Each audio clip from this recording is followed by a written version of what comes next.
Hey everyone. This podcast can be a special one. We have Unlearning Economics on. Would you like to introduce yourself to someone who somehow knows about me and not you? Yeah, so hi, I go by the name Unlearning Economics. I'm a YouTuber and I guess a long time very online person. So I make videos that are just designed to promote, I guess, economic understanding on online and also, specifically kind of leftish economics. I think I'm kind of, if I'm known for anything, then I'm known for critiquing the left as well as the right in terms of their economics, but all from a very broadly progressive perspective. So we're going to be talking about the book, Seeing Like a State. Do you want to introduce to the audience how you found out about that book, how you came to Yeah, be so interested in it? I mean, it's funny. I'm excited. Having given you that very general introduction, I'm aware that we're focused on quite a niche topic today, which is one of my favorite books, "Seeing Like a State" by James C. Scott.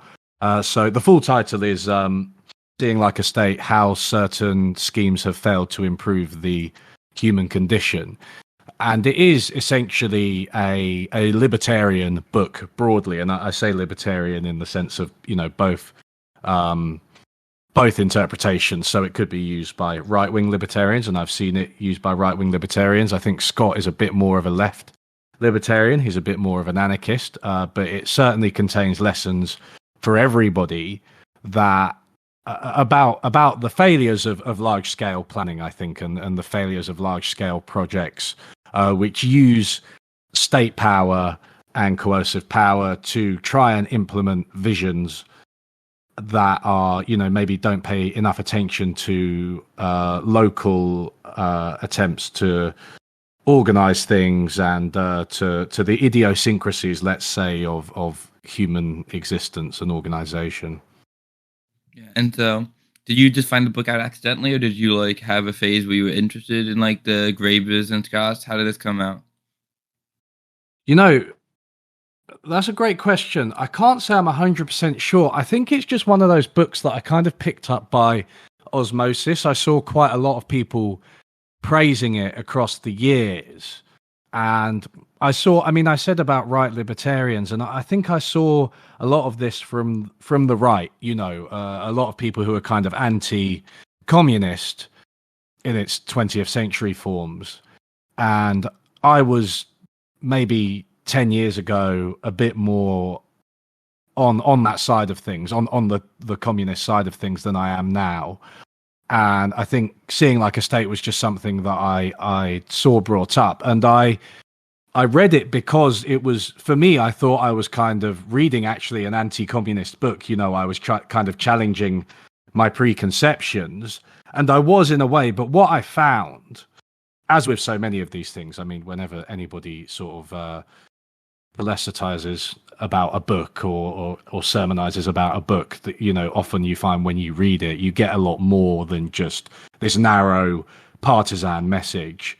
And what I found was something which actually revolutionized a lot of my views, not just in terms of maybe pushing me away from any sort of lingering support for something like central planning and 20th century communism, but also my views of social science and how that works. Scott goes into that, and also my views of capitalism. And Scott's very explicit about this. What he's saying applies to capitalism as much as it applies to centrally planned communism. It also applies to certain ways of seeing social science, and it applies to such a broad range of things that it just pushed me more towards left libertarianism, I think. Yeah, I know. I know. In the intro, he talked about how this just isn't just a problem of states, but also a problem of like top-down corporations. The other thing is he What? goes Yeah. against he goes against high modernism a lot, which is very funny because the aesthetic a lot of leftists like to use is like the high modernist one. How do you mean leftists like to use that? How could you explain that? Like a lot of the leftist USSR fans I interact with still really love that whole like the whole Soviet aesthetic and everything like that. Love Mm. and yeah, his when he goes over Stalin, it's not in favorable terms at all. Yeah, and rightly so. But I think not to sound callous, but sort of with the overt atrocities aside, it was still bad, right? It was still a terrible way of organizing society. And you do see this. I mean, you got to be careful sometimes. Sometimes when I'm on streams and podcasts and things, you just end up ranting about people on Twitter a bit, and people on Twitter are idiots, so you shouldn't spend too much time. But you do see a lot of this praising of certain types of architecture, and it's very much just taking pictures from an aerial perspective, often literally taken from a plane, of these types of urban design. And this is one of Scott's main points. It's like, you can't just look at this type of thing and be like, oh, that looks good. Look how many people that houses. You've got to pay more attention to the everyday interactions that people have and how that impacts people's lives at the everyday level. And I'm not saying building big apartment blocks is necessarily the wrong thing, but it's very clear that the type of housing and urban planning pursued in the Soviet Union, particularly during the Stalinist era, really was about how many bodies you can fit. Unfortunate use of terms there. Alive bodies, I should say. How many you can fit in a given space, right? And that just, there are so many reasons that can lead to a really terrible outcome. I mean, one iteration of this type of architecture, brutalist architecture, I think it's called, although I'm really terrible I don't know much about the names of architecture. It is brutalist, right? But just slabs of concrete. Yeah, slabs of concrete. So one which is quite close to my heart is Manchester, actually, in the UK, and not in Russia, because when I was born, my dad actually lived in one of these, what were called the Crescent buildings, and you can Google these. They're really famous because they were just massive slabs of concrete, like you say, in a crescent shape, and you could fit loads of people on them. But they were just horrible to live in. They were horrible to live in. There was loads of crime because you couldn't really access them very well. So the police couldn't really get in. There were loads of sort of hidden, alleyways and things. They were really dark. And it just wasn't a nice place to live. And 30 years later, they were just demolished because they were so terrible that they. I think the local authorities eventually thought, right, okay, let's just get rid of them and start again. So often they looked good. Like, oh, let's build a big crescent that fits a load of people. That'll look nice from the air, but they just don't work. Isn't one of the big things he goes over how a lot of this came post-airplane, basically? Yeah, it is interesting, isn't it? It is interesting, that literal top-down view, right? I mean, so it's almost on the nose, right? How it was good maybe for government planning. It was good maybe for if you're presenting it and you've got a nice picture of the of the houses. You can it looks good right then, but it just doesn't actually work, and it's very much people who are detached from living there who can promote it using these type of aerial photographs. Do you want to go over the case studies they go over in each chapter? Let me give me 1 second. I'll make sure I have them right. I'm going to get my book, the copy of the book I have, and we can go over the case studies if you want to talk about the first one in Arbor. We can do, yeah. I'll have varying degrees of retention of each of them, but we can try and go over as many as we can.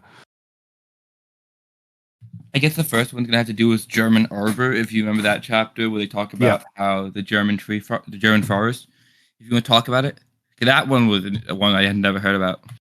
I mean, it's really interesting. Like I said earlier, I went into it because of the way it was billed. I was expecting a right libertarian manifesto, and then his very first example is, in fact, largely capitalist, which is the German forestry, and how you would have in a forest that's untouched by humans, but more broadly by kind of states and modern civilization and capitalism.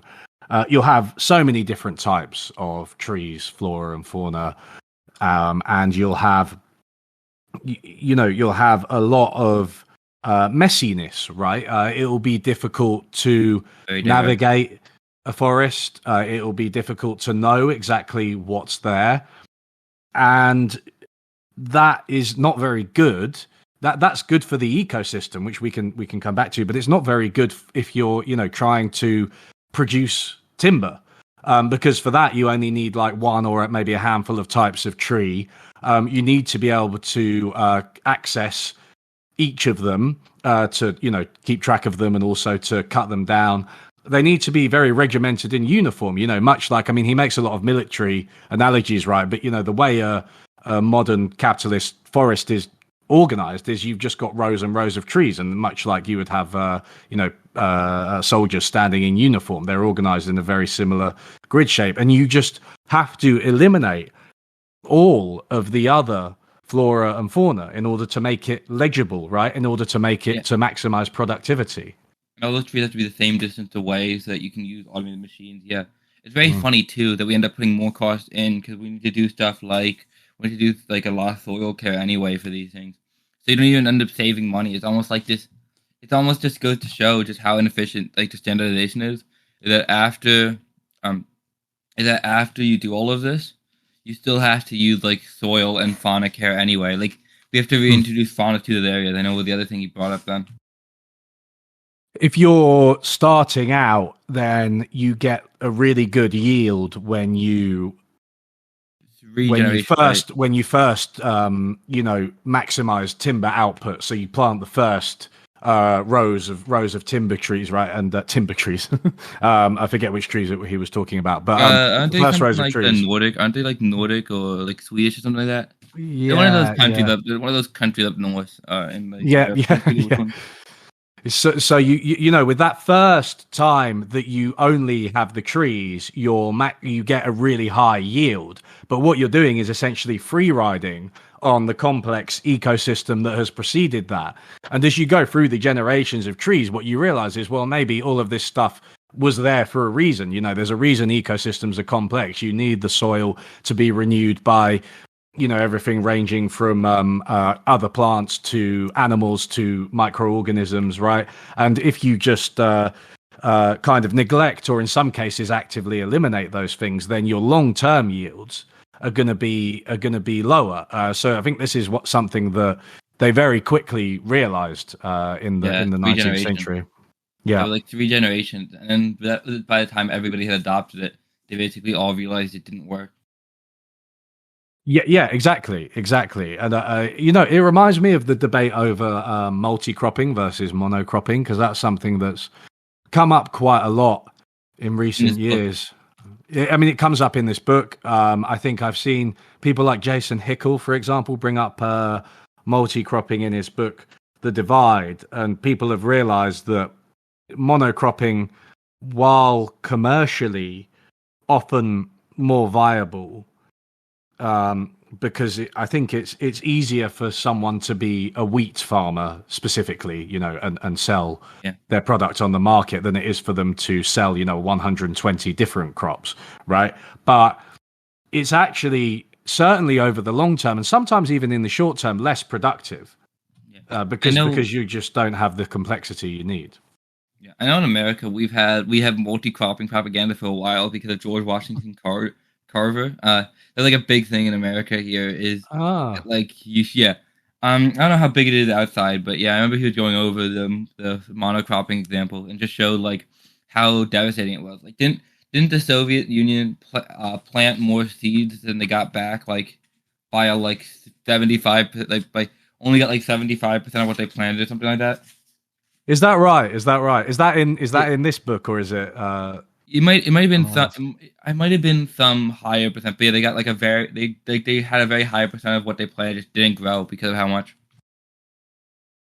Oh, that's really I mean, that wouldn't surprise me given their general track record. I mean, it's just interesting. I think the way Scott brings these things together, right? Capitalist forestry and also Soviet agriculture and how they're both part of the same kind of high modernist set of ideas. I think the next one is like cities and like names and like measures and stuff. Mm-hmm. That's when we talked about like the standardization of measurement units, because it used to be that when you wanted to tax people, you would just change your measuring unit. But here he goes over how, in the age of absolutism, we kind of like start to standardize all our measuring units. It's really interesting. Yeah, I didn't know. It's one of those things where it's kind of not obvious, but once you realize it, you're sort of like, oh yeah, that makes sense. Because we do say things like, a stone's throw away. We measure things in feet, and obviously feet are now standardized, but of course our feet are all different sizes, right? So that comes from a type of measurement too that was always subjective and specific to the person and could be approximate, or might be more useful in one context than another. So the standardization of measurement was a really big aim of the French Revolution. And, before that, you had so many different ways of measuring a distance. And, you could... people, for example, in more mountainous terrain might tell you the distance. I think it was like in perhaps the Philippines. I might be getting it wrong, but I think he says it's like three rice cooks. You say something's 3 rice cooks away, and what that means is it's, I don't know, 45 minutes away or something like that. And that's because sorry. Yeah, I was gonna say time to cook 3 things of rice. That was an interesting measurement. It's funny, isn't it? It's because it's not only is it kind of specific to the context in the sense that not everywhere cooks rice, but also it shows you that the terrain is quite mountainous, and you can't. It's actually, Scott makes the point that if you say something's 3 miles away, but there's loads and loads of hills and mountains, then it's not that useful for people. Whereas if you say it's 3 rice cooks away, then that actually is more helpful to people because they know how long it's going to take them to get there, not just how it is. I mean, going back to the aerial view, as the crow flies. Yeah, it was very interesting too that that it almost provided you like an interesting form of anti-imperial protection. Just having your own unlegibility, this lack of legibility, helped prevent as much colonial exploitation as early.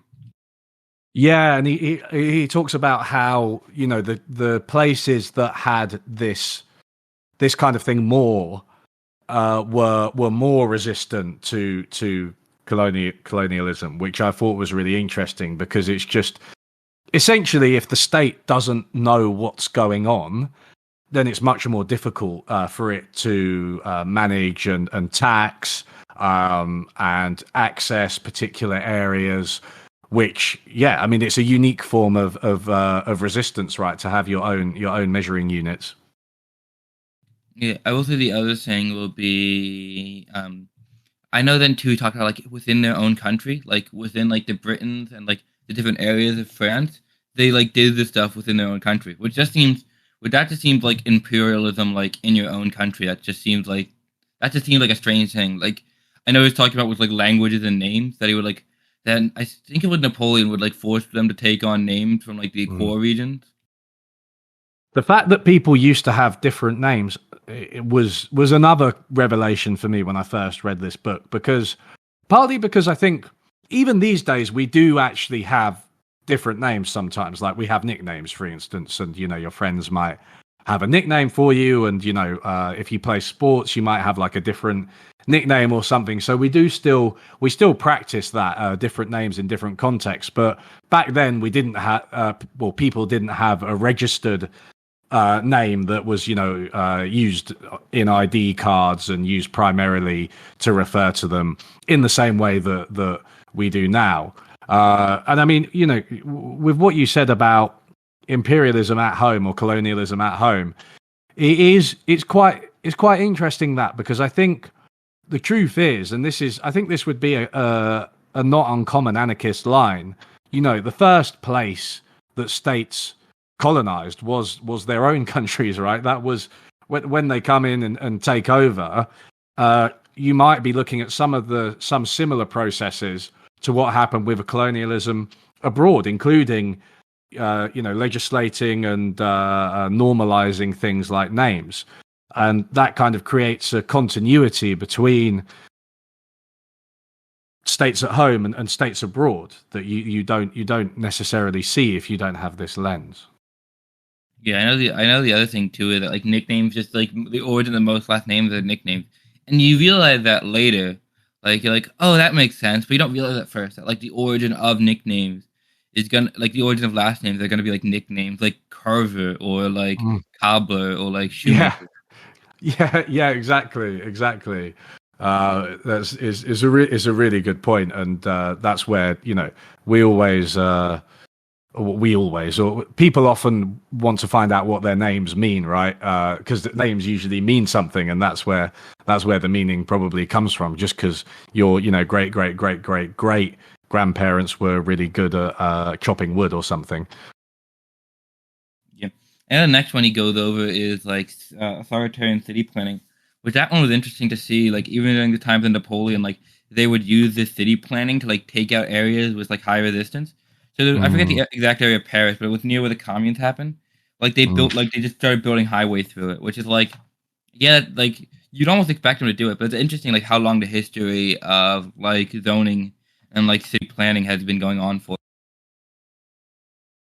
Yeah, I think you could argue really that cities and urban planning, which I mean, maybe it's no coincidence that's how we started the conversation.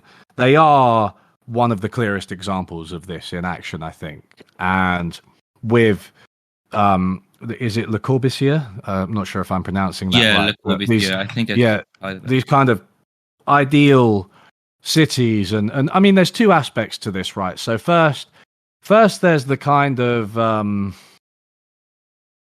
starry-eyed urban planner who wants to implement their vision of the world and wants to implement a city that looks beautiful, and which hopefully serves everybody well.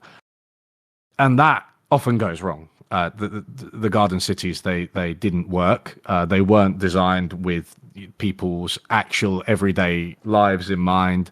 If you have somebody sort of at the top of a tower with some suspended garden next to it, it's just really strange. It's not going to work. It's going to be difficult to maintain. They're not going to be able to interact with the people that they need to interact with for their jobs, for their social lives, anywhere near the level that they should be able to. And but there's another aspect to this which you mentioned with Napoleon, which is that it's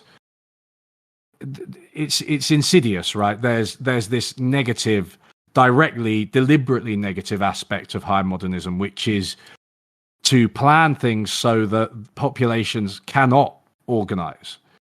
And I think you saw this with Napoleon.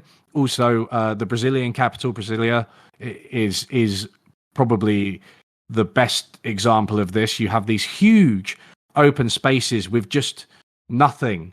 And the point is, the town square in Brasilia, it's so difficult for people to organize in it. And it's difficult for people to protest because people can be very easily surrounded. If you compare that to, like, for example, the streets where you might have guerrilla warfare or something like that, which is really difficult for states to clamp down on, then that's just designed so that people cannot get together and, rebel against the state.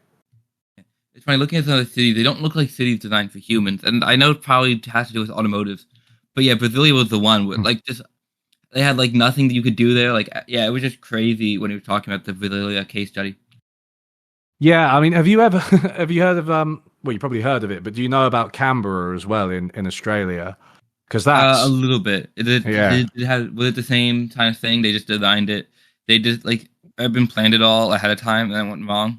Yeah, I mean, it's a really weird city because it is the capital of Australia, and I think it's a similar story to Brazil because I think there was probably, and I'm doing a little bit of guesswork here, but I think there was a kind of debate between Sao Paulo and Rio in Brazil over who would be the capital. And then the government sort of decided to make this new city, Brasilia, naming it, the obvious name, and put it kind of elsewhere and plan it out. And something similar happened in Australia because you had Sydney and Melbourne, obviously, are the likely candidates to be the capital of Australia. And so what they did was they made Canberra and just put it in the middle. So it's like it's roughly halfway between the two. It's not really in a great location. I'm pretty sure it's the only capital city not built on water in the world. And it is really, really top down. It's kind of like concentric circles. So it looks kind of pretty-ish. I mean, it depends on what your version of pretty is, but I think people thought it looked pretty at the time, or urban planners did. And it's just this really weird kind of suburban Stepford Wives place where there's only really government jobs and buildings, and there's no vibrancy, you know, there's no commerce, there's no shops, and there's no sort of street life or anything like that, compared to somewhere like Melbourne, where it's just like much more active. And it's just really another good example of high modernism. Yeah, it was very interesting to see. Then it goes into the party and how like the Vanguard Party. That was a very interesting one. If I'll let you get the first word in on the. No, you get the first word in, because this is one bit that I don't actually remember that well from the book, I have to admit. Yeah, they were talking about. So to start with the Bolshevik Revolution, we all know how that went. I hope we all know how that went.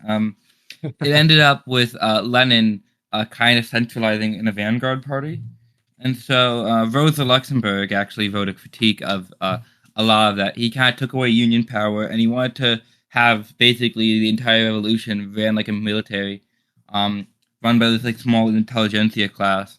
And then through that, he kind of began. One is he just like rewrote the history of the revolution to make him look more like he was in the right. And the second was when there was other leftist groups, like other leftist unions and stuff like that, they had to take them away so that they couldn't do anything. Yeah, exactly. I mean, and this idea of sort of implementing socialism from the top down and having this apparent long-term plan or purported long-term plan is one of the worst examples of this, I think, because ultimately, you know, what you end up doing is just separating yourself from the workers and, you know, not creating socialism at all, or not creating anything that I would, you know, recognize as a good version of socialism. And then you get the banning of unions, right? And you get you know, Stalinism when taken to an extreme. So I think, yeah, the vanguardist view of socialism versus the Luxemburg view, right, which is the contrast that he makes. And you know, the new economic policy, which had like workers' councils and things like that, was abolished. I mean, now it is worth saying there was a context to this, which was war, right? So it was called war communism. And it's obviously not to justify it, but I do think it's important to bear that context in mind, because there was, you know, with an outside threat, I think you can kind of understand how this emerged. And I don't know if it was purely due to like the ideology of high modernism versus like a more real politic. And I'm not saying Scott argues that, because I know he talks about war communism a lot, but I just think it's worth bearing in mind the context with that one, because there was, you know, quite a lot going on there. Yeah, it was also interesting then that they began crushing unions, which is not what you would expect from like a socialist party. That's like the one thing you wouldn't expect, I think. Yeah, it's clearly not. And then, you know, that's where I don't like playing word games with this, right? But you often hear arguments about how, you know, that wasn't real socialism.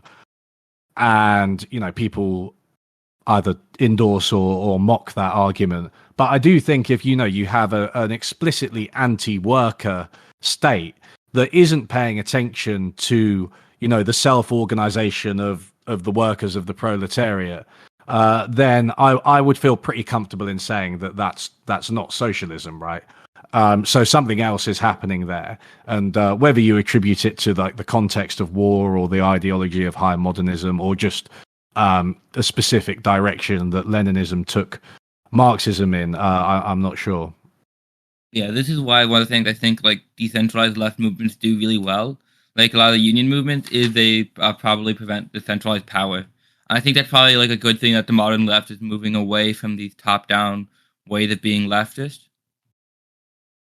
The 20th century, fortunately, again, silly people on Twitter aside, I think it did teach a lot of lefties, and not just left wingers, but the whole population a lesson, which is that you basically can't implement socialism from the top down in this way. And I think this is why being more anarchist, or in this case, anarcho-syndicalist, right, and sort of harnessing the power of unions and using, the power of the workers to build alternatives to capitalism that are actually decentralized, that aren't authoritarian.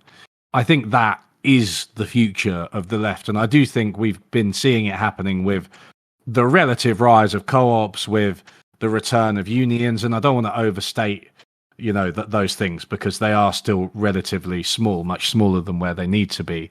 But I think we need to realize, and this is why this book was so important, I think, for me and for many other people, we need to realize that needs to be the basis of any future vision of socialism. Absolutely.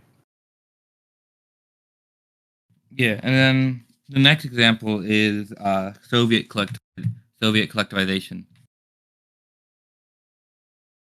Sorry, I was just taking a sip of water. Soviet collectivization. Yeah, so it's just really such a tragic example, right? And I think it's a good example, I think, of what happens when the reality of the situation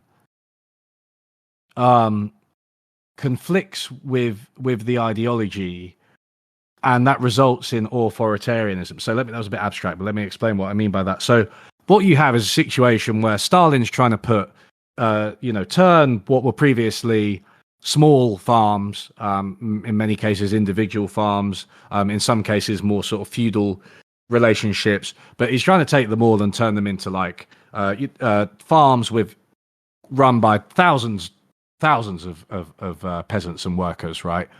And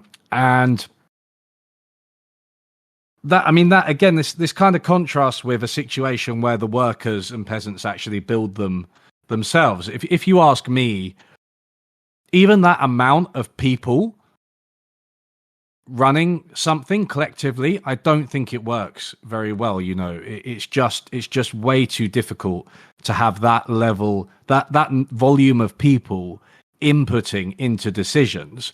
And I always think that economists kind of and pro-capitalist people, whatever you want to call them, they tend to overstate the free rider problem, which is like just that if everybody's has a share in the outcome, an equal share in the outcome, that they get, from each according to their ability to each according to their need, regardless of the individual effort they put in, then nobody will have an incentive to contribute. And I think that can be really overstated, because there are lots of examples of organizational forms that don't allow the free rider problem to happen, and many of those can be collective, and many of those can be worker run or community run. But just lumping thousands of people by order of the state into these farms and expecting them to run well or at all is just completely delusional, and the free rider problem is going to show itself there. So what you get is, right, these to go back to my original point, what you get is these issues, these kind of issues, free rider issues, other issues of implementation, a lot of the violence and things like that, all of these things conspiring to create famine, essentially, right? And just drastically reduce yields, and just an utter disaster. And then what you get is, well, the state can't admit that it's made a mistake, partly because, generally people do have trouble admitting when they have made mistakes, but authoritarian states all the more so. And therefore you get a lot of blame, right? And you get people just like blaming counter-revolutionaries or whatever, and then that becomes an excuse for more authoritarianism. So this is just the really bloody end of of this type of thinking. The bloody sharp end, to potentially mix metaphors. Yeah, it's also funny how they end up recreating a lot of the they end up creating a lot of the same dynamics that feudalism had anyway. Like these people still kind of stayed peasant at the end of.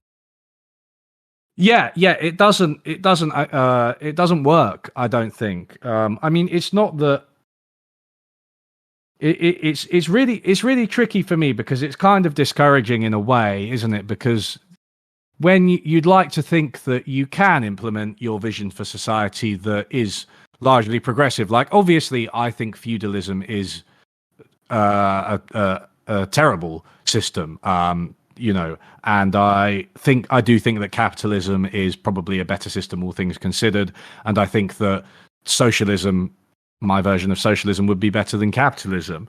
But the problem is, and this is where anarchists are quite good, and I think maybe Marxists are not quite as good. If you have to have a population that is implementing these changes themselves. It has to be bottom up, right, rather than top down. Otherwise, what you end up with, as you said, is just it doesn't really work, and you end up a lot of the same structures are recreated, and you end up with a class of people who are kind of at the top in some way, and if they're not formally, then they are informally, and so it just can't be done that quickly by fiat. You really have to kind of, the cheesy word, but empower people to overthrow feudalism themselves. Yeah, and I think the next one would be a Tanzia example. If you know what I'm talking about, the Tanzian. Now you get to the one that I really, really don't remember. Okay, I read this a while back. I'll go over what I remember. So Tanzia basically wanted to start modernizing because they were a rural area. So they started developing a very urban sense out. So they started trying to build cities, and they started trying to basically, they were trying originally to be non-coercive and just build up cities and have people slowly move to them. But end up, because of the failures of that, becoming very coercive, very violent toward people, and basically just doing everything they can to shut down these rural areas to build the cities. And the cities ended up having massive failings too. Mm-hmm. Yeah, so it was this kind of forced urbanization program, right? I mean, and it's really similar.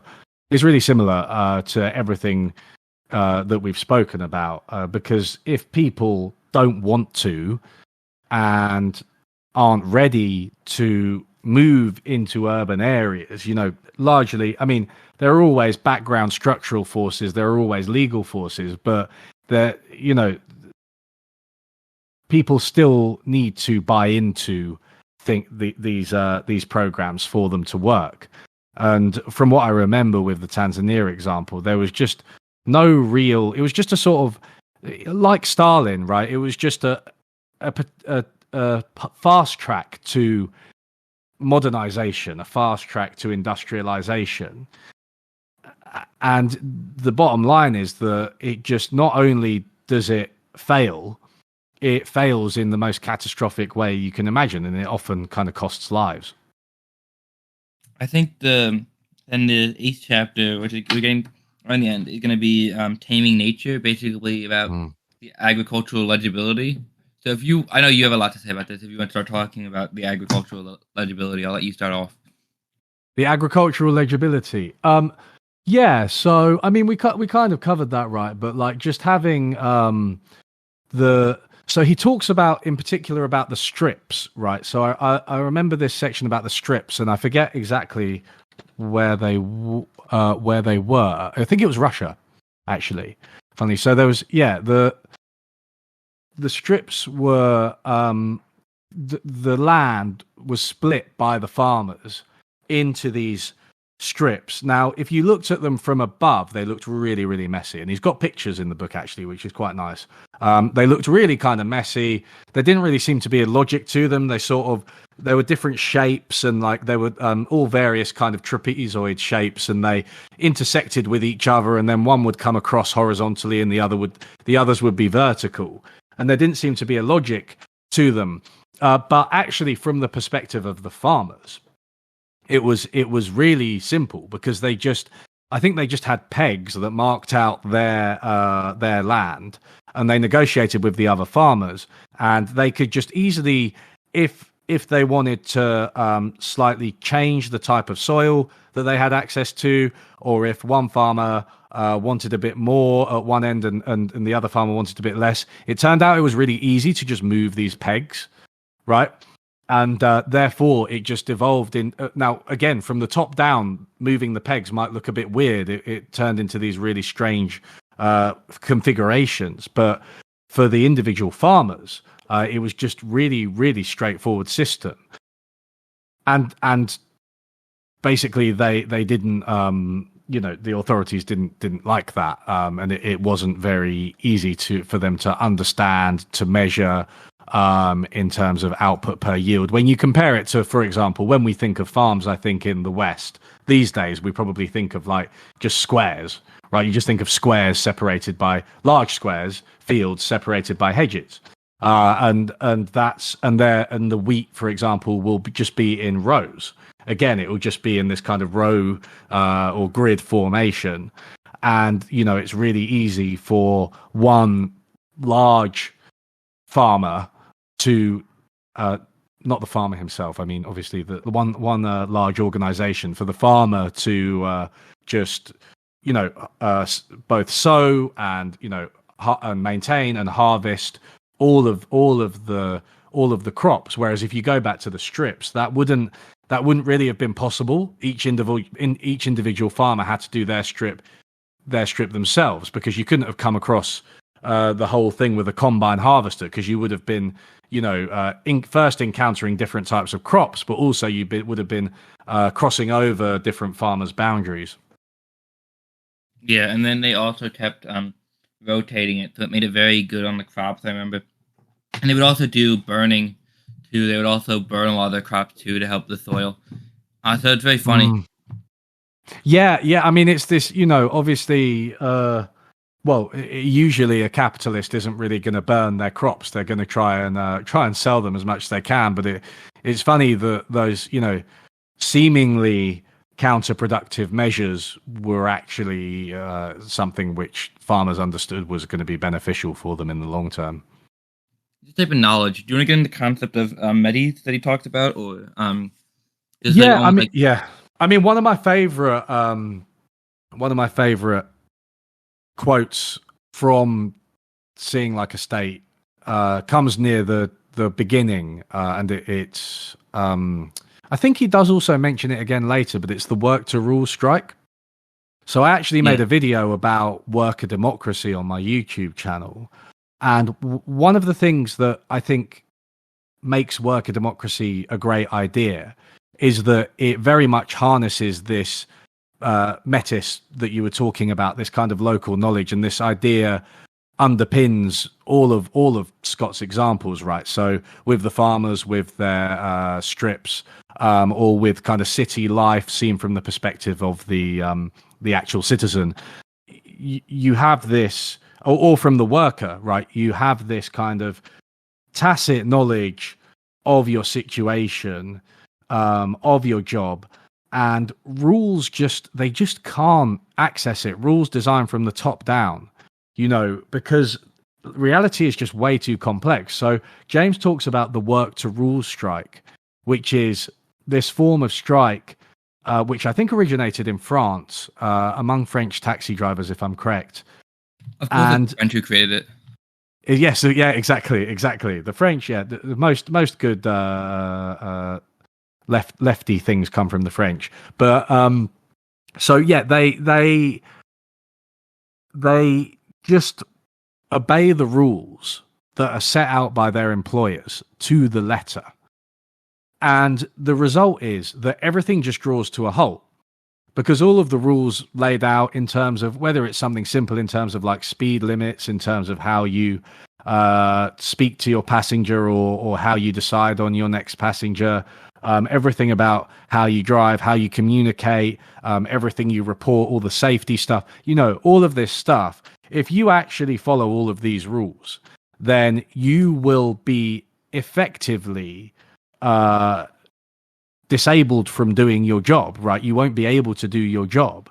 And that is quite astonishing, really. I think it's it's another moment where I was like, oh wow,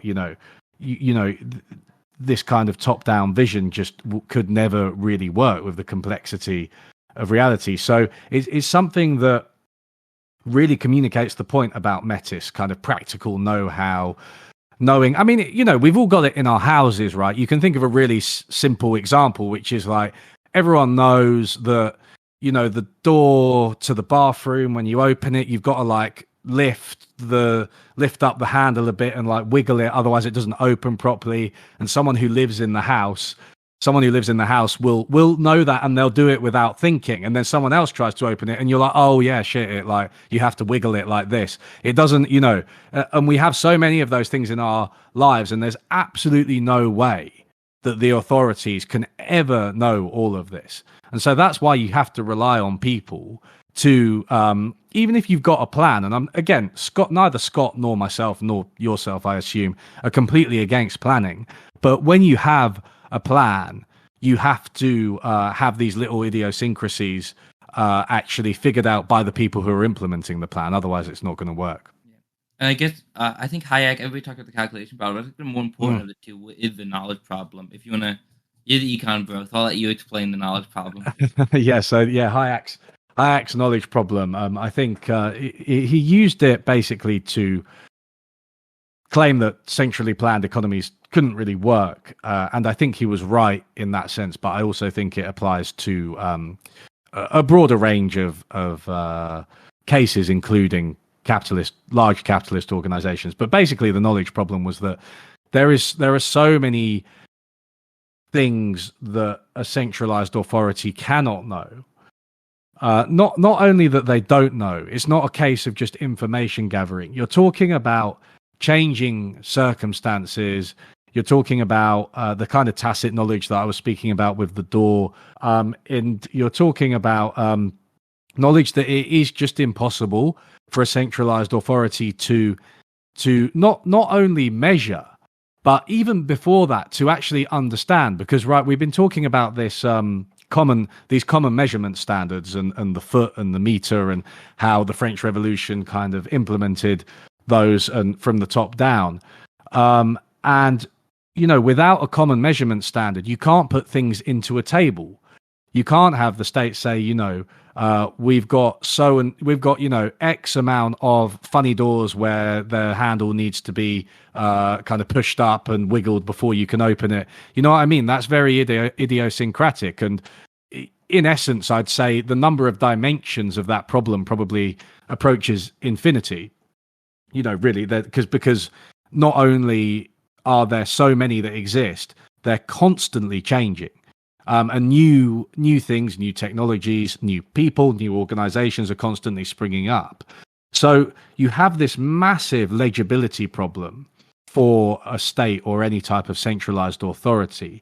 They just can't know what's going on. Now, for Hayek, the market system is the solution to that. And I think he's kind of right in the sense that it's definitely better than central planning. But he didn't necessarily apply it as broadly as Scott does. And I think for me, I found Hayek kind of a bit empty when you compare him to Scott. I think Scott's much more in depth, and he gives so many examples, like with the example of timber, right, and scientific forestry. He's speaking very much about the different types of soil and the different types of animals that you have, and weather, and all of these things that you can only really know from a bottom up understanding. And he gives so many of these examples, I mean, actually to the point where the book is almost tedious in how many examples it gives. I mean, we've discussed quite a lot of them, right? But there are so many examples of where high modernism has failed because it hasn't paid attention to this type of tacit knowledge. And Scott has, he lists them. He always lists them. And at the, when I first read this book, I was like, okay, I'm actually getting a bit bored of it now. But that's not really a criticism, because it hammers the point home. It really does. And I don't think anybody could deny it, really, having read this book. Yeah, and then What alternatives do you think we then? So this book did a lot of criticism. What alternatives do you think Mm. we could build up? I think there's a couple of crucial lessons to take away from it, and I think you could I think a more perhaps a more a fairer critique of this book would be to say, it is very big on critiquing high modernism, but it's not entirely clear what James Scott wants because at different times he both kind of criticizes states and then he's saying, oh no, but states are really valuable because they can guarantee freedoms and they can produce, they can have a really positive effect on outcomes with health and, economic growth or whatever. So he does kind of sit on both sides of the fence. And I think I would say there's one main lesson I would take away from it, which is that you always need this feedback loop between the bottom up and the top down.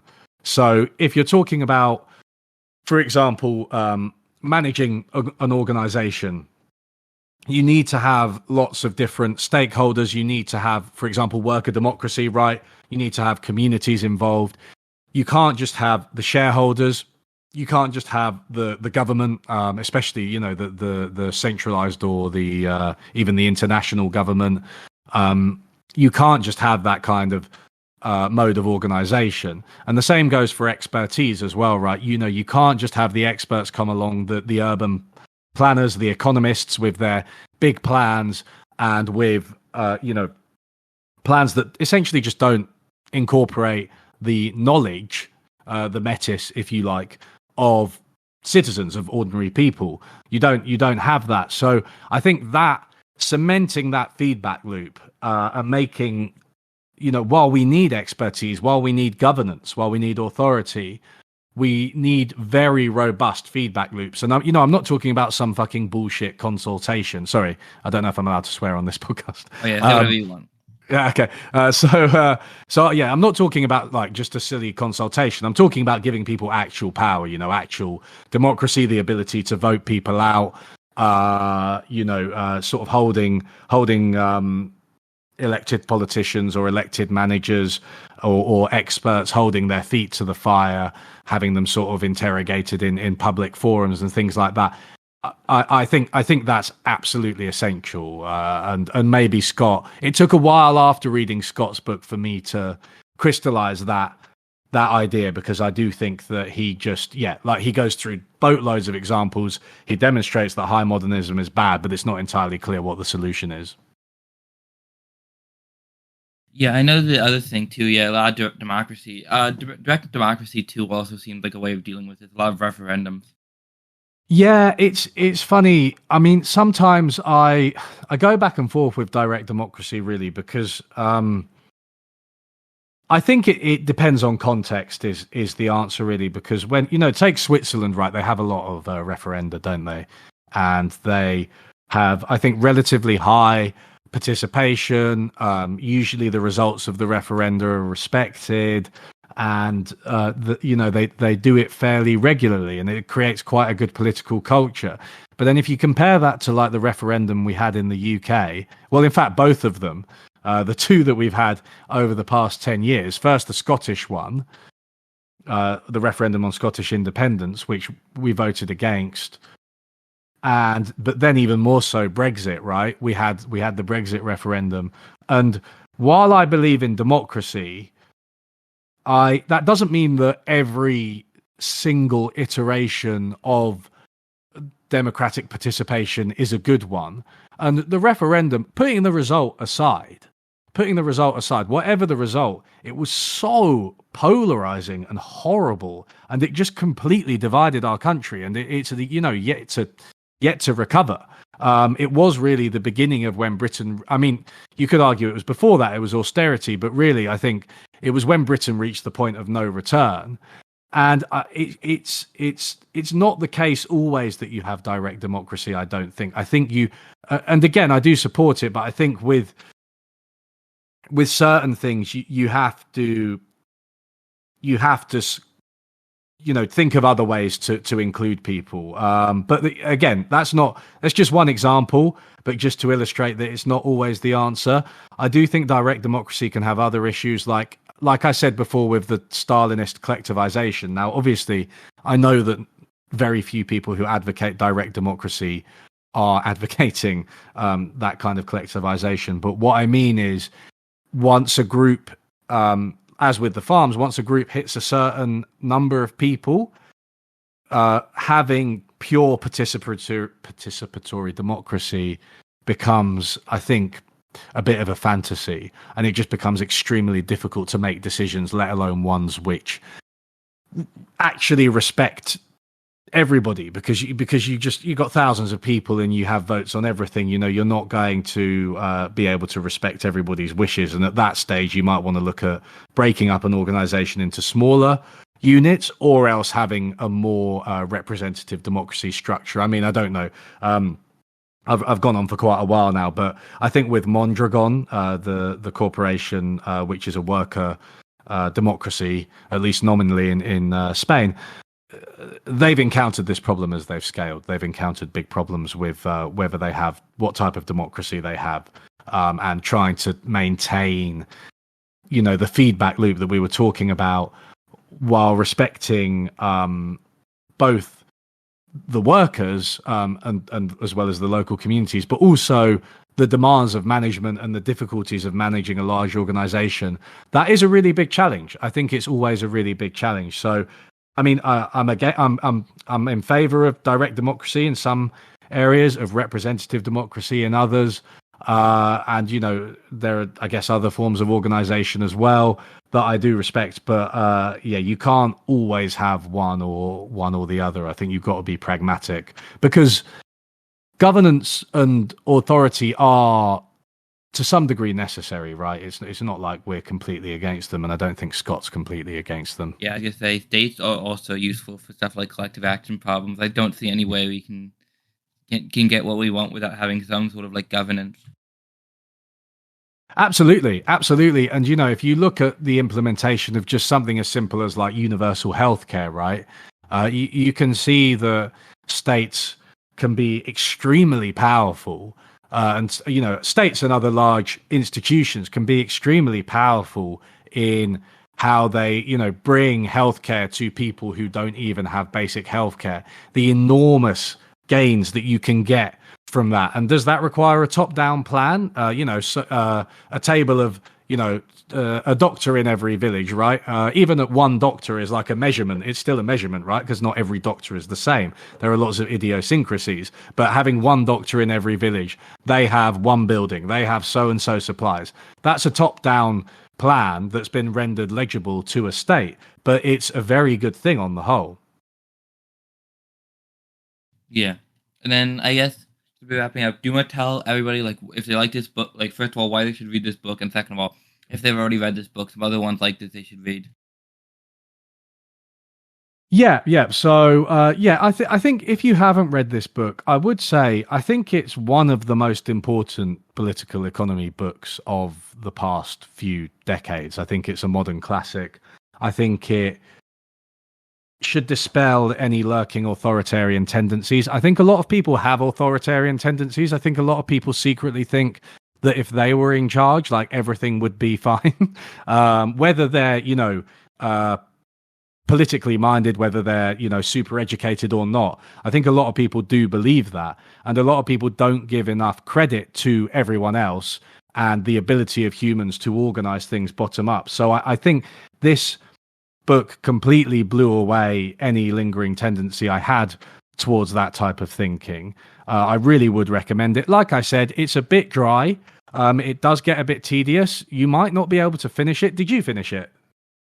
Yeah, I did. Actually, I read it all, I think about a month ago. I basically just, like, oh no, because that was the first time we almost got the pod together. I'm like, oh no, I should probably read this all before I talk to you about it. Yeah, that's fair. I mean, it's like 350 pages long, but it's kind of dense. You get the point after maybe a couple of hundred pages or even less. So at least give it a go. If you don't finish it, then that's not so bad. In terms of other books, I mean, by the way, most books that people cite they haven't actually read or certainly haven't read in full. I should say that. So that is undoubtedly true, even among academics. In terms of other books, that's a really good question. I think.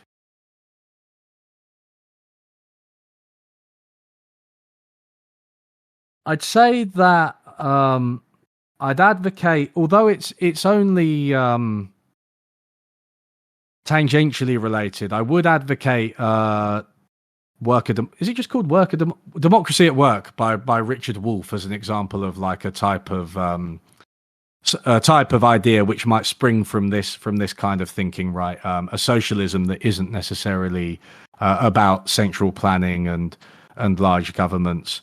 I would also advocate. I mean, you can go back to some of the anarchists, right, as well, who I think really inspired Scott. Kropotkin and Proudhon, I think, as well.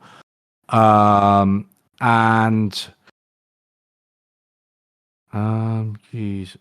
Let me think. This is the type of question where I like, as soon as we go off the podcast, I'll like remember loads of books that I want to recommend, but I'm blanking a little bit now. But I think a list to put into the description, or like I guess you could comment on the video with the list, and I can just pin it. Yeah, that could be cool. So yeah, let me have a little think about that, because I feel like I'm missing a massive well of books that I'm just blanking on at the moment. But there are a lot more in there somewhere. Oh, Polanyi as well, I think, is another one.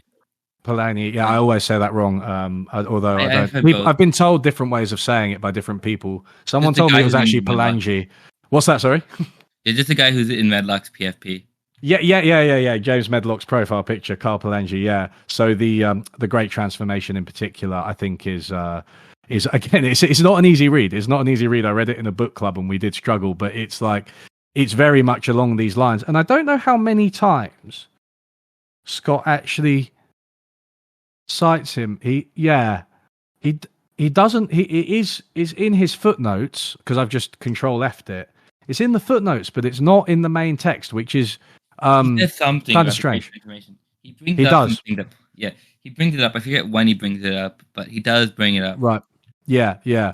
But that is very much about the imposition of market systems and how that kind of went against sort of the existing social institutions, and how there was a sort of a reaction to the market institutions, and they were very much just imposed on populations. You know, they didn't emerge naturally. If you're someone who thinks that markets and capitalism emerge naturally, then I think Polanyi is really the book for you, because you might think that they're good, but they didn't emerge naturally, not by a long shot. Of course, sorry, here it's all coming flooding back to me now. So Jane Jacobs, The Life and Death of Great American Cities. I mean, widely regarded as a masterpiece on urban planning. So that's really, really good. She talks about kind of, you know, the person sitting in a city centre, just observing what's going on, and how different their vision is to, for example, someone who's a sort of urban planner, who's a top-down planner like Le Corbusier. One more is Elinor Ostrom. Anything by Elinor Ostrom. Beyond Markets and States, I think, is a really good paper. It's not actually a book, but that just goes into ways of organizing. We've been talking about them a bit.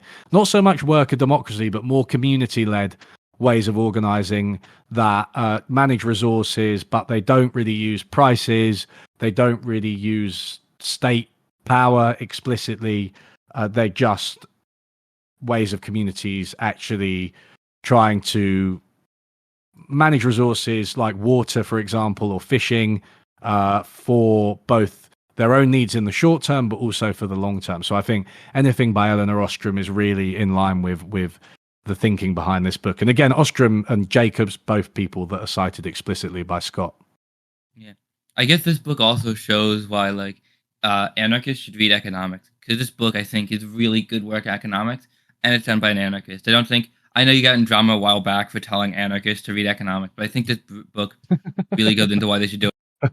Yeah, yeah, I think yeah, it's like I don't the crude anarchist view that's like, everything's just going to be fine if we just sort of if states just didn't exist and if we just didn't have capitalism, everybody would sort of voluntarily do what the community needed. I think that's very wrong-headed, because as you'll see from this book or from someone like Elinor Ostrom, community forms of organization, while in many ways effective and also shouldn't, nowhere near the levels of violence of, for example, Stalinist collectivization, right? Or colonialism. They're nothing like that.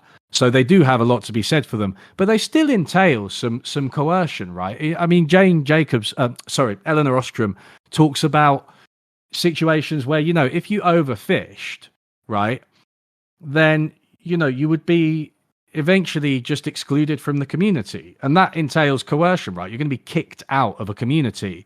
And in the various interceding steps, you might be physically attacked. You might wake up to find a load of fish heads dumped on your doorstep. You know what I mean? Like, you're going to have various forms of coercion, just because governance cannot be done through purely sort of fairy tale voluntary means. There has to be a sharp end of it. Now, you hope that the punishments are proportionate. You hope that they're constructive and aimed at reconciliation. But they're still going to be there, and eventually there will be people who cross lines where you're going to have to punish them in quite a severe way.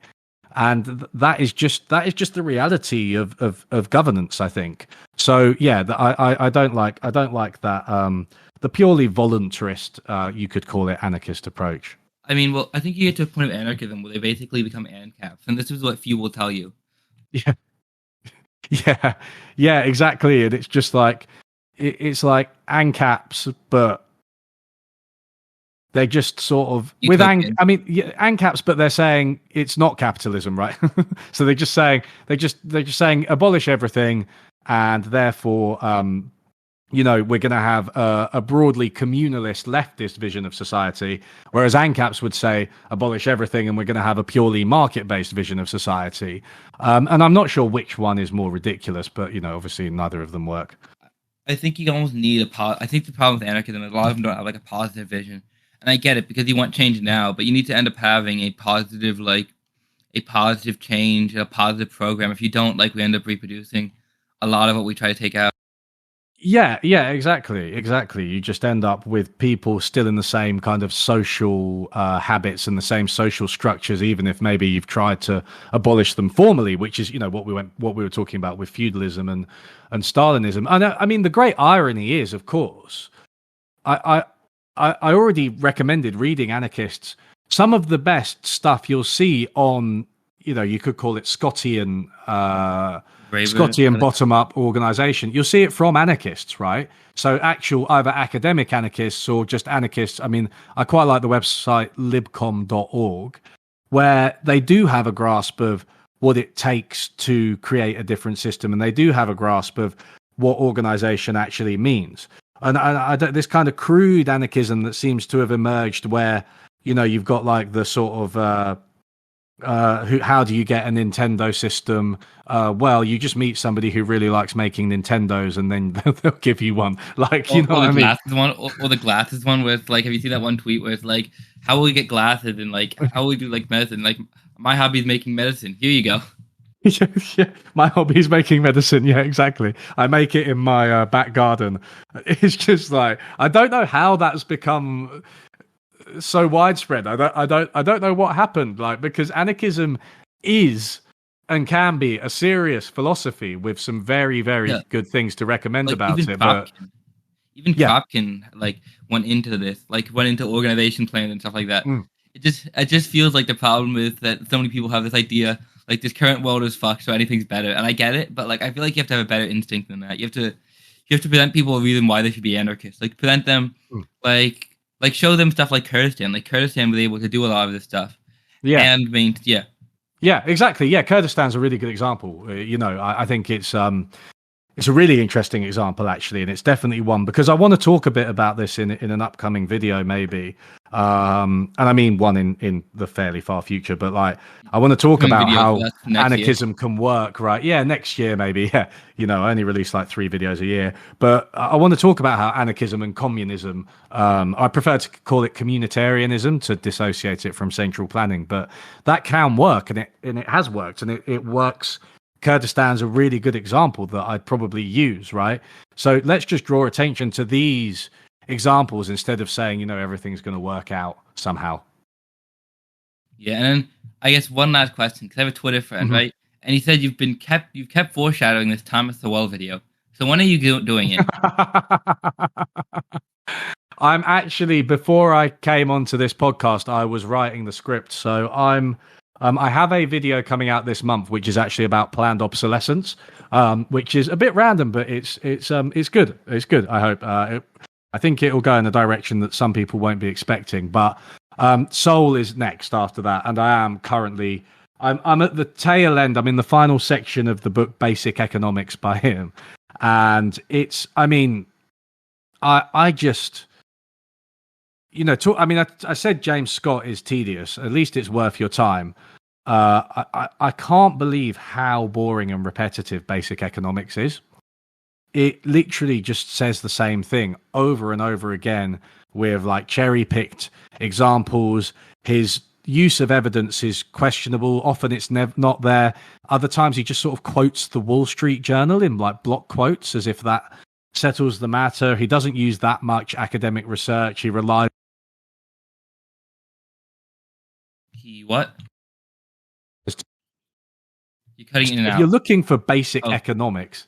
Just repeat what you just said. You cut out. Like the CIA is trying to take you down. Okay. Oh, yeah. This. I mean, yeah. It's dreadful. Anyway, but at least Friedman had some insights compared to Sowell. Like at least Milton Friedman came up with some new stuff, and at least some of the Chicago people did like public choice stuff. I just don't know anything like novel or like correct that Thomas Sowell has said besides like the absolute like basic stuff.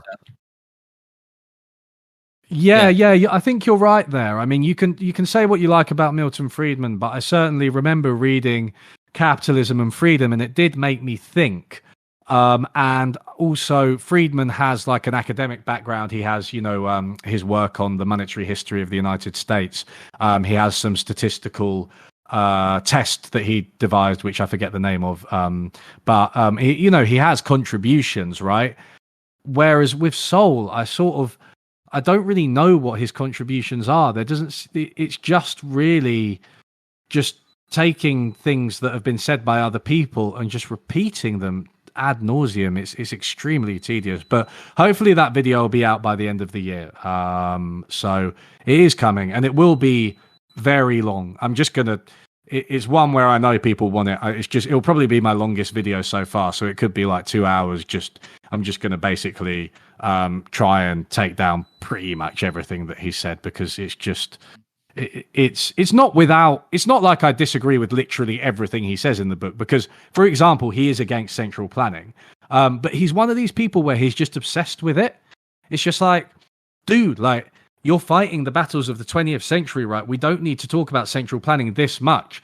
And I think if somebody defends capitalism, but all they can do is kind of critique central planning in order to defend capitalism, then they're not engaging with quite a wide range of organizational forms, even sort of mildly managed capitalism. They're not admitting that regulations can do good. They're not admitting that public spending can do good. And that's just the trap that Thomas Sowell's in. He's just way too caught in this sort of markets versus central planning dichotomy, with the result that a lot of his analysis is kind of sterile for somebody who is a socialist like myself, but who isn't a central planner. And he just doesn't seem to have any knowledge of or answers to the kind of socialism that I think a lot of modern leftists advocate. I think too, if people who are like capitalists really want to defend it, I think they should at least be like social democrats, because that's like the easiest variation to defend. I feel like Like, it's crazy to me that you don't see more people doing the like anti-socialism stuff, but from like Soc Dems. Have you ever read? Yeah, I agree with you. Have you ever read Jeffrey Friedman on this issue? Because I think he was quite an interesting. I actually forget. You know what books? I feel like I've heard of him, but I don't remember what. Is it about? Is it called Wither Libertarianism? His I've read it. What's wrong with libertarianism? That's what it's called. Jeffrey Friedman. And he's kind of criticizing this point of view because he's saying that, you know, it's just very dogmatic, and as dogmatic as maybe the type of Marxism that it argues against, and not to concede the obvious fact that a lot of active state intervention into capitalist economies has been beneficial is just, well, I mean, it's wrong, and it's just entirely dogmatic and unreasonable. Yeah, and so a couple other questions, right? Content creators. Do you remember the guy who would go at 21st century social democracy? I want to make sure this is like a shared experience. This one blogger who went like insane. Lord Keynes. Yeah, and then didn't he become like? I remember them. Yeah. Yeah. So, I remember that blog because I used to read it, but then it changed. Yeah. Can you share then? So like, if people are still waiting for your videos, right? What like content creators besides obviously me, you know, would you recommend they look into? So yeah, I mean, the most obvious one I think is Matt Bruenig. I would recommend Matt Bruenig as somebody who used to just blog, but now does actually have an active YouTube channel. I tend to agree with Matt on quite a lot of things. I think he's more on the social democracy side of things than me.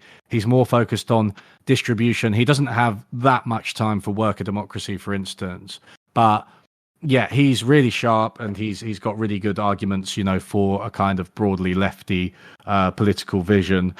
So yeah, Matt Bruenig's a really good example. If you're looking for more economics in the meantime, I think Money in Macro, the YouTube channel, is really good by Yuri Shusfort. And I mean, the name's kind of self-explanatory. He covers money, topics relating to money and banking, and also macroeconomics topics like the performance of countries, things like sanctions. He's covered quite extensively. He has a recent video on austerity in Britain, which is really good. So I mean, and the core textbook, I guess, it's tricky. I do a textbook. Core, I know Core has a good one, which I think I learned about. The core textbook. Yeah,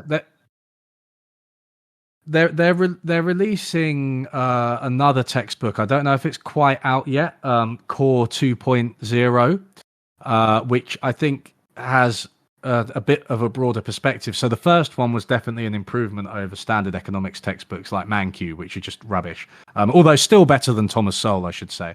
Mankiw's still better than Thomas Sowell, but it's still quite biased. And now they've got Core 2.0, which I think, I know there's been a bit of a reckoning with kind of decolonization and diversification. So not diversification of stocks, by the way. I mean, like diversifying, I should say. Including, exactly. Including Global South scholars and everything. Core 2.0 should be good. Although I stress I haven't read the new version. Core 1.0 was pretty good. Josh Mason is another example of an author who I think is really, really worth taking a look at. I use his work quite a lot, and he blogs pretty regularly, Josh. So I basically, he's one of these people where I kind of agree with a lot of what he says, or almost all of it. I think there's also the organization on diversifying and decolonizing. I think it is literally called Diversifying and Decolonizing Economics, where they have quite a few authors who talk, a lot about this and kind of perspectives that you don't necessarily get from the global south, and from women as well, to be honest, because they're extremely underrepresented in economics. So yeah, those would be my general recommendations. And then when are you going to do the video on John Romer? John Romer on market socialism. Oh God, yeah. I mean, it's definitely something that's building. I think, but probably not for a while. But market socialism broadly is definitely down, because I do consider myself a market socialist, right? So I'm, yeah, I do want to speak about that. But with John Romer, I mean, it's tricky because it is quite technical, his stuff, and so sometimes in the video format, that kind of technical stuff is difficult to communicate, and I need to think about like how I can do it effectively. Yeah, I just think whenever you put a video on, the left gets slightly more educated, and then they repeat your arguments for about like a year. So if you can just speed up the upload time on learning, okay? If you can just make this your full-time job. Well, it is now. It is my full-time job now. I thought you were still in academia. As of the 31st of July. Yeah, I've left academia. What did you say? Sorry. No, I was just gonna say I thought you were still in academia. I'm not really. No, I'm now not employed directly at a university, so I am doing this full time. So don't worry, the speed of output should increase over the next year. Look, as long as you don't have HBOM or like ContraPoint upload times, I'll be happy. Oh God, yeah. I mean, they're. I think I do though at the moment, right? I'd say I probably do have roughly their upload times, but hopefully I can get to more. I don't know. Let's say Tom Nicholas upload speeds. Yeah. So then, anything else you want to say to the pod before this ends? Yeah, I mean, I wanted to say, I'm happy that you asked me to come on this, and I am very impressed by you and the fact that you're 15, 16 now. Okay, is that right? Yes, you're 16. Okay, you're 16. Yeah, but I mean, when I was 16, I just wasn't even thinking about politics or economics. I mean, I would have just started my economics A-level, high school economics, but I wasn't really thinking about any of these issues in this broad systematic sense. So I am very impressed that you managed to get through seeing like a state, because I think at your age, I probably would have rather, torn my own eyes out than read a 300-page book about the strategies of governments across the 20th century. It gets interesting at some point. At some point into it, it starts getting interesting once it gets to case studies. But before case studies, and with not doing case studies, you're bored out of your mind. Well, I guess you can find... Yeah, I think that's true. Yeah, we can find you at Unlearning Economics on Twitter. Your Twitch is also... Are you still on Twitch? Yeah. Unlearning Economics there, right? I'm still on Twitch. Yeah, I do stream intermittently, sporadically, I should say. I'm also on Blue Sky, which I'm now becoming an evangelist for, because I really would recommend it. Now, I know it requires an invite code, but as it grows, I think, there'll be more and more invite codes, and it is still growing. And Blue Sky, just with the way Twitter, or should we say X, has gone, Blue Sky is looking pretty good. So I would recommend it for anyone who can get into it, because I'm on there as well. It just feels. I have like 5. It just feels much better. Yeah, I have like 5 Blue Sky codes. Oh, really? In the audience one, yeah. I'll have to do a giveaway for the audience. Yeah, you can post them in the comments. Yeah, post them in the comments for people. Yeah, no, it's just a really good site. The only problem is there's not enough people, so you never get like any engagement on it. So you don't get like addictive Twitter thing where you see like your like count go up out of nowhere. I mean, that's a positive and a negative, right? Yeah, it doesn't let you have as much time on it, because you just don't keep getting constant notifications. But at the same time, you don't keep getting constant notifications. Yeah, yeah, precisely. So I mean, it's it just feels a bit cozier. I think once you get a little bit of a following, a few people, you can have like some quite good conversations. Because I mean, on Twitter, I've got like 50,000 followers, man, and like it's in a way, it's kind of cool because you can get your message out, but it's like you become a bit of a politician. And I'm sort of like, oh, I can't really say this because I don't want people to like misinterpret it or whatever. And I just end up not saying that much on Twitter. And it's like, whereas on Blue Sky, I can post something that's maybe a little bit more controversial and not be worried that people are gonna, get upset or misinterpret it. It's just it's as people know, it's not fun being the main character of Twitter for the day, and that just doesn't really happen on Blue Sky as of yet, which is just, it reminds me of Twitter in 2011, which of course it is Twitter in 2011 because it's made by the exact same guy. So yeah, that's really, really good, I think, overall.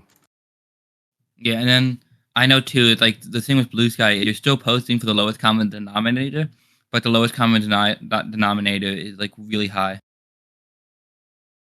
Yeah, exactly. That is true. And the invite codes, I mean, they might make it a little bit elitist. I appreciate people's frustration if they can't get one. But also, there's a good chance that if somebody gave you their invite code, you're probably not a complete dickhead. So that is a positive, right, for Blue Sky. It's got that degree of gatekeeping.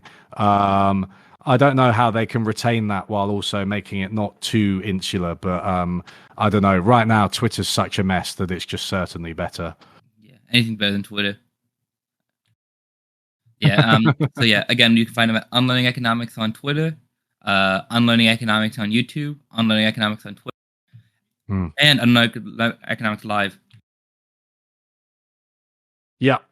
All Unlearning Economics Live. Don't forget the live channel. So that's where I do like podcasts like this, basically, with people, and I stream them to the main channel, but I then unlist them, and I download them and upload them to the live channel just for reasons of algorithm, which are, one of the frustrating aspects of YouTube is that it punishes you for uploading that kind of content as well as your normal content. And I stream when I game, when I do gaming streams, those go straight to the live channel. So if you're interested in watching me play Dark Souls 3, probably quite badly, then you might want to check that out. It's also simultaneously to Twitch. So yeah, well, you heard the man. Follow him and watch every single one of his videos at least 5 times. Thank you. That's a great endorsement.